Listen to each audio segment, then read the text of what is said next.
তো এখন এই যে বিকালবেলা দিদি এসছে পেঁপে নিয়ে, ওদের কাছে অনেক পেঁপে হয়েছে, তার মধ্যে একটা পাকা এনেছে, একটা ওই যে পাকা কাঁচা মতো পেঁপে এনেছে।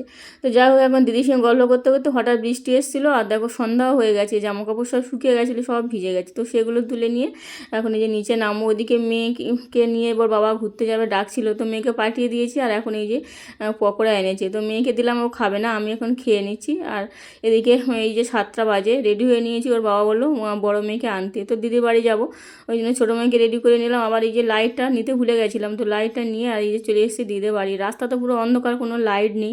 আর দিদিরা এই যে তালের বড়া করেছে, তো আমাকে দিল। তো অনেক দিন পরে যে তালের বড়া খাচ্ছে, আর এবছর এই ফার্স্ট টাইম এই তালের বড়া দিদির বাড়ি এসে খেলাম। এদিকে আমি দাদাকে বললাম একটা ছিপ বানিয়ে দিতে, তো ওই যে দাদা কঞ্চি কেটেছে, সেটা চেঁচে ছুলে দিচ্ছে। আর মেয়ে পড়ে চলে এসছে, ছোটো মেয়ে আর থাকবে না। দিদি আবার একটা তাল দিল, ফ্রিজে ছিল। তো এই যে এখন চলে আসবো। আর দিদি একটা নাইটি কিনেছে দেখাচ্ছিলো, তো বাড়িতে চলে এসছে। আর আমার বড় মেয়ে এসে ভাত খাচ্ছে।